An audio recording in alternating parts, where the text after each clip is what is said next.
జనవరి 1 నుండి హోండా కార్ల ధరలు పెరగనున్నాయి. వెంటనే మీకు ఇష్టమైన హోండా కార్ని బుక్ చేసుకుని 1,00,000 వరకు ఆదా పొందండి. నమస్తే, నేను Keshav. Welcome to Suman TV. Andhra Pradesh రాజకీయాల్లో మరొక కీలక ఘట్టానికి తెరతీస్తున్నటువంటి పరిస్థితి ఎదురవుతుంది. రాజకీయంగా వైఎస్ఆర్ వారసులు ఒకరికొకరు ప్రత్యర్థులుగా మారబోతున్నటువంటి పరిస్థితి ఆంధ్రప్రదేశ్లో స్పష్టంగా కనిపిస్తుంది. ముఖ్యంగా ఆంధ్రప్రదేశ్ పీసీసీ పగ్గాలు అప్పగించడం అనేది వైఎస్ షర్మిలకి ఖరారైపోయినటువంటి పరిస్థితి.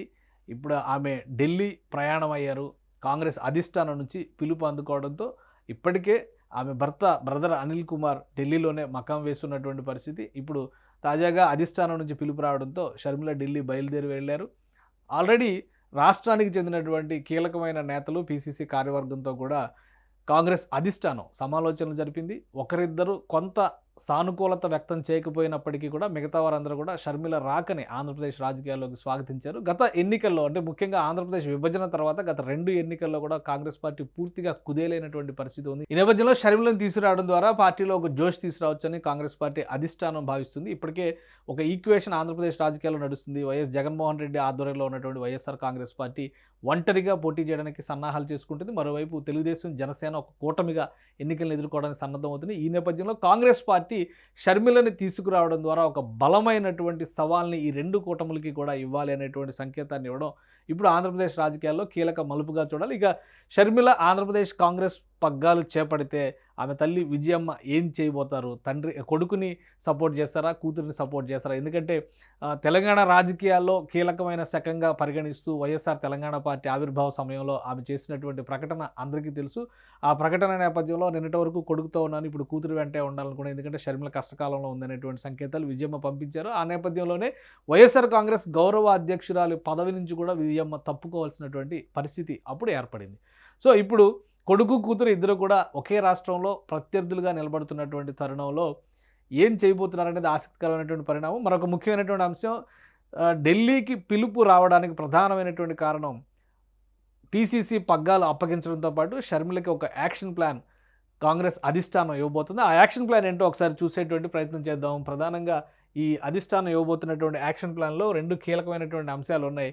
ఒకటి, పార్టీని బలోపేతం చేసేటువంటి క్రమంలో 15% ఓట్లు దక్కించుకునే దిశగా పార్టీని నడిపించాలి అనేటువంటి ఒక లక్ష్యాన్ని నిర్దేశించడం, అలానే రాబోయేటువంటి రోజుల్లో ఆంధ్రప్రదేశ్ రాష్ట్ర విభజన తర్వాత జరిగినటువంటి నష్టాన్ని భర్తీ చేసుకునే విధంగా ఇప్పుడు విభజిత ఆంధ్రప్రదేశ్కి కావాల్సినటువంటి అవసరాలపైన కొన్ని సభలకి కాంగ్రెస్ పార్టీ కీలకమైనటువంటి ప్రణాళికను సిద్ధం చేసింది. ఆ సభలు ఏంటో ఒకసారి చూద్దాం. విశాఖపట్నానికి సంబంధించి విశాఖ ఉక్కు సంకల్ప సభ, అంటే విశాఖ ఉక్కు ఫ్యాక్టరీని ప్రైవేటీకరించేటువంటి ప్రయత్నం కేంద్ర ప్రభుత్వం చేస్తుంది కాబట్టి దాన్ని వ్యతిరేకిస్తూ కాంగ్రెస్ పార్టీ ఆధ్వర్యంలో ఉక్కు సంకల్ప సభ నిర్వహించాలని చెప్పని కాంగ్రెస్ అధిష్టానం ఒక స్పష్టమైనటువంటి డెసిషన్ తీసుకుంది. మరోవైపు రాజమండ్రి నుంచి పోలవరం పరిరక్షణ సభ, ఎందుకంటే పోలవరం ప్రాజెక్టు గత ప్రభుత్వాలు నిర్లక్ష్యం చేశాయి, కేంద్ర ప్రభుత్వం నిధులు విడుదల చేయటం లేదు. అలానే ఆంధ్రప్రదేశ్కి ఒక రకంగా వరప్రదాయని అయ్యేటువంటి ఈ ప్రాజెక్టుని నిర్లక్ష్యం చేస్తున్నారనేటువంటి మాటని ప్రజలకు తెలియజెప్పేటువంటి వ్యూహంలో భాగంగా రాజమండ్రిలో ఈ సభ నిర్వహించాలనుకుంటున్నారు. ఇక మూడవది, అమరావతి రాజధాని సాధన సభ.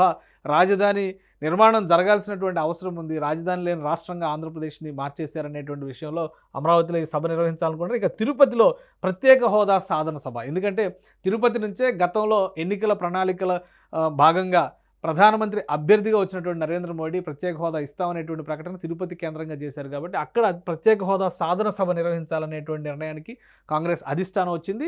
మరొకటి, కడపలో జరగబోయేటువంటి సభ ఉక్కు కర్మాగార సాధన సభ. విభజన హామీల్లో కీలకమైనటువంటి మరొక హామీ కడపలో స్టీల్ ప్లాంట్ ఏర్పాటు చేస్తామనేటువంటి హామీ. అయితే ఇది గత ప్రభుత్వం ఇండివిజువల్గా మా ప్రభుత్వమే మా రాష్ట్రమే నిర్మించుకుంటుంది అనేటువంటి ఒక ప్రకటన చేసి శంకుస్థాపన చేసింది. అలానే వైఎస్ జగన్మోహన్ రెడ్డి ముఖ్యమంత్రి అయిన తర్వాత కూడా మా ప్రభుత్వమే కడపలో ఈ కర్మాగారాన్ని నిర్మిస్తుంది అనేటువంటి ప్రకటన చేసి అది ఎటు పాలుపోని పరిస్థితిలో వదిలేశారు. కాబట్టి ఇప్పుడు కడపలో అక్కడ ఒక సభ నిర్వహించాలనేటువంటి ఆలోచన అధిష్టానం చేస్తుంది. ఇక మరొకటి కీలకమైనటువంటిది, పులివెందులలో భారీ బహిరంగ సభ నిర్వహించాలనుకున్నారు. వైసీపీ వైఫల్యాలపైన భేరీ మోగించాలి ఎన్నికలకు సంబంధించినటువంటి ఒక ప్రణాళిక. అంటే ఒక రకంగా ఆంధ్రప్రదేశ్లో ఎన్నికలు ఎప్పుడు జరుగుతాయి అంటే చాలా క్లియర్ చర్చ జరుగుతుంది. ఫిబ్రవరిలో నోటిఫికేషన్ రాబోతుంది కాబట్టి ఫిబ్రవరిలో నోటిఫికేషన్ వస్తే మార్చిలో ఎన్నికలు ఉంటాయనేటువంటి క్లారిటీ ఉంది. ఈ 2 నెలల సమయం మాత్రమే షర్మిలకు ఉంది. ఈ నేపథ్యంలో కాంగ్రెస్ అధిష్టానం ఇచ్చినటువంటి యాక్షన్ ప్లాన్ ఇది. ఈ సభలు నిర్వహించాలి. ఈ 6 సభల నిర్వహణ ద్వారా ఆంధ్రప్రదేశ్ రాజకీయాల్లో కాంగ్రెస్ పార్టీ పునరాగమనాన్ని ఒక సంకల్పంగా తీసుకోవాల్సినటువంటి అవసరం ఉంది. అలానే ఈసారి ఎన్నికల్లో కనీసం 15% ఓట్లు సాధించడం ద్వారా ఆంధ్రప్రదేశ్లో కాంగ్రెస్ పార్టీ మరొక బలమైనటువంటి శక్తిగా రూపాంతరం చెందాలని కాంగ్రెస్ అధిష్టానం ఒక రూట్ మ్యాప్ను కూడా షర్మిలకి ఇవ్వబోతుంది. సో ఎప్పుడు పీసీసీ పగ్గాలు చేపట్టబోతున్నారు షర్మిల అనేది మాత్రమే మిగిలింది. షర్మిల రాక అనేది ఖరారైంది.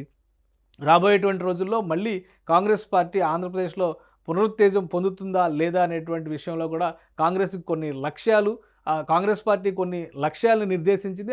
ఆ లక్ష్యాలను చేరుకునే దిశగా షర్మిల కసరత్తు చేయాల్సినటువంటి పరిస్థితి చాలా స్పష్టంగా కనిపిస్తోంది.